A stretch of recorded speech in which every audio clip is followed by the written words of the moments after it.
Давным-давно решила себе как-то сделать камин.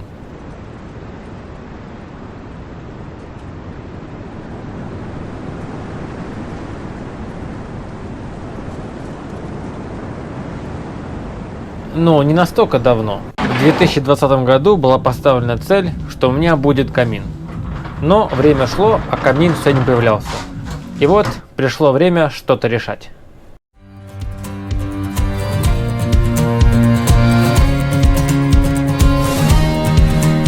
Замаскировка.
Была снята крышечка и под ней еще одна крышечка. Это как раз то, что необходимо нам, чтобы труба проходила через потолок.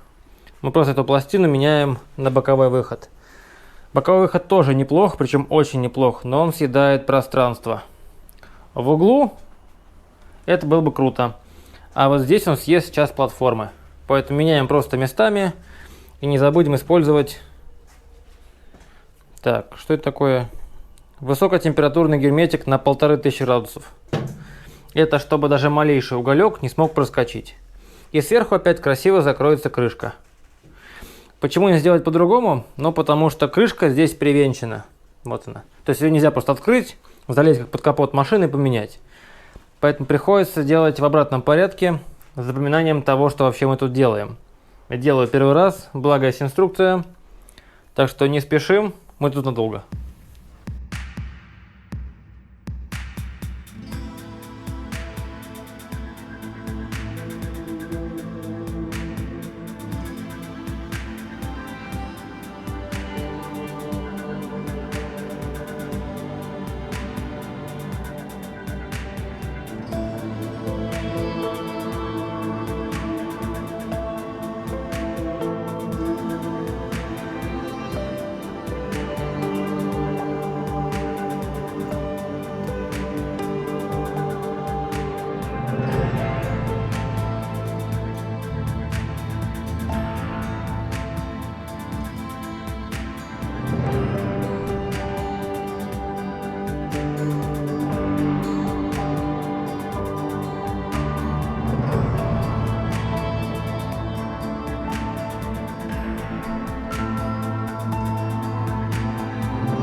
Камин стоит на своем месте, ковер тоже. Кто помнит такие ковры, напишите. В общем, теперь нужно трубу пропустить через перекрытие. Для этого нужно поставить потолочный проходной узел.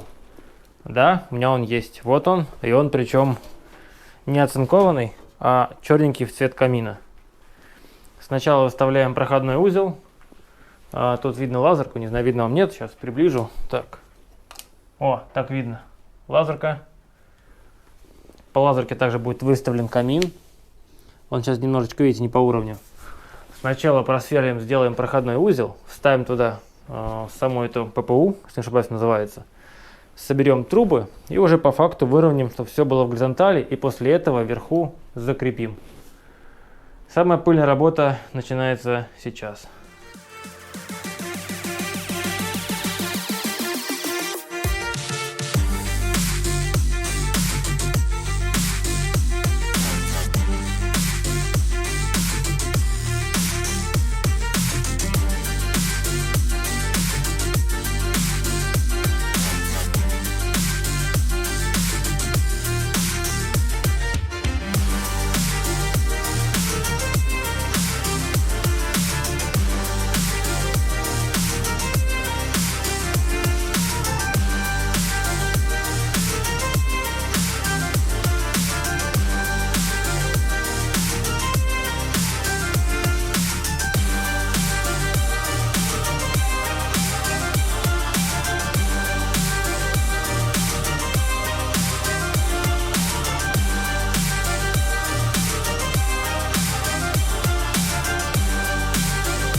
Ну а теперь 2 минутки очень полезной, ценной информации, которую добыл, согласовал с технологами, уточнил, а как лучше, как круче.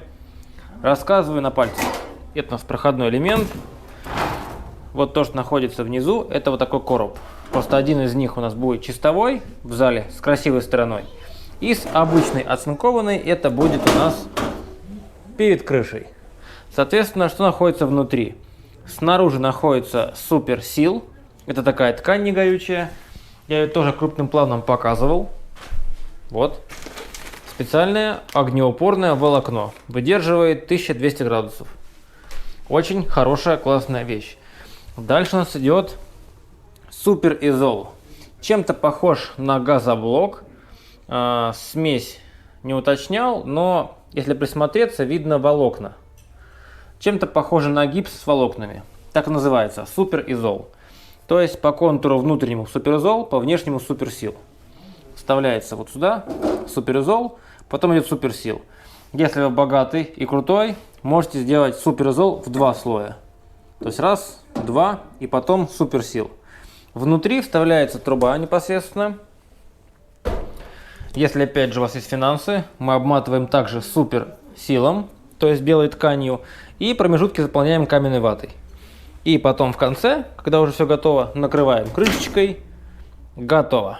Я так и сделаю. Но перед началом я установил именно короб, чтобы сейчас спуститься вниз и понять, как у нас где проходит сам камин, чтобы уже выставить на свое родное место, там оставить. Элементов, деталей очень много. Все детали у нас от Везувия. Вся система самая топовая, самая дорогая, самая крутая. На безопасности лучше не экономить. А теперь вопрос зрителям. Только по чесноку, ребят. У кого сейчас под лестницей есть огнетушитель? По чесноку. Я специально спросил.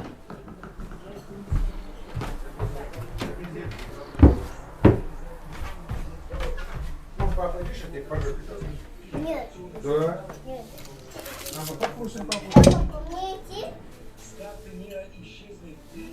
Видите, у меня есть. Наш камин практически на своем месте, плюс-минус. Почему плюс-минус? Потому что по центру зала он стоит, как бы здесь находится у нас лазер. Вот он прям проходит как положено, аккуратненько, везде лазерки, везде метки. Все как было предначертано, даже по плитке. Вот, аккуратно центр плитки, центр камина, центр вытяжки. Камин у нас необычный. Сейчас видите название модели. Это камин от компании Везувий с панорамным видом. То есть я хочу смотреть на огонь, да. А самое прикольное, тут можно менять настроение, а именно цвет. Снимаем крышечку. Аккуратненько. Почему аккуратненько? Потому что можно поцарапать. И можно поменять плиточку. Соответственно, сейчас так и сделаю.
Ну, улучшение готово. Теперь предварительно соберем воздуховод. И зафиксируем, чтобы снять нагрузку.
Так, ну что ж, первый уровень полностью завершен. Остался второй уровень сделать на крыше. И третий уровень, самый сложный, это вылазка на кровлю.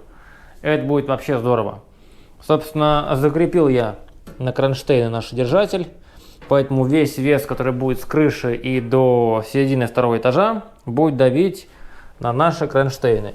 Я думаю, добавим сюда еще 2, на всякий случай. Чтобы уж, как говорится, наверняка.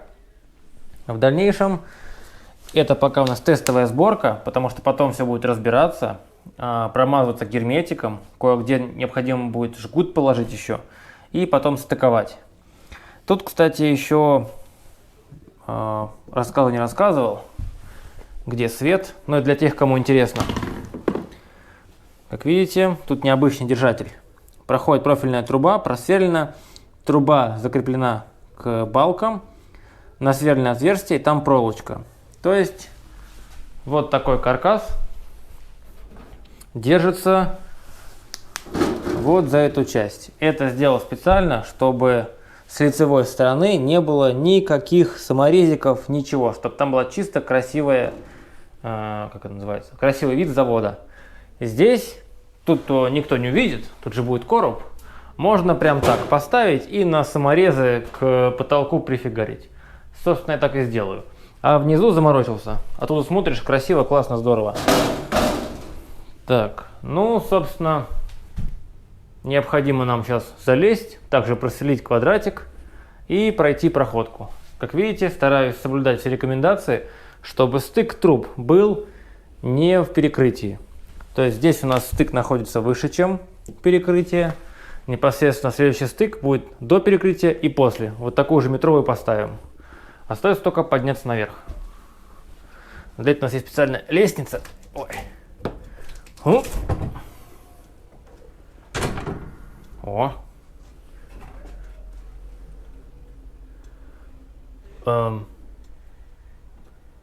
Так, секунду. Так, еще разочек. Не понял.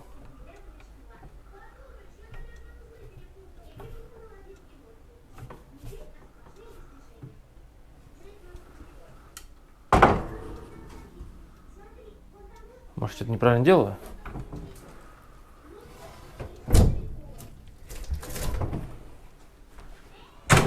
Открыл.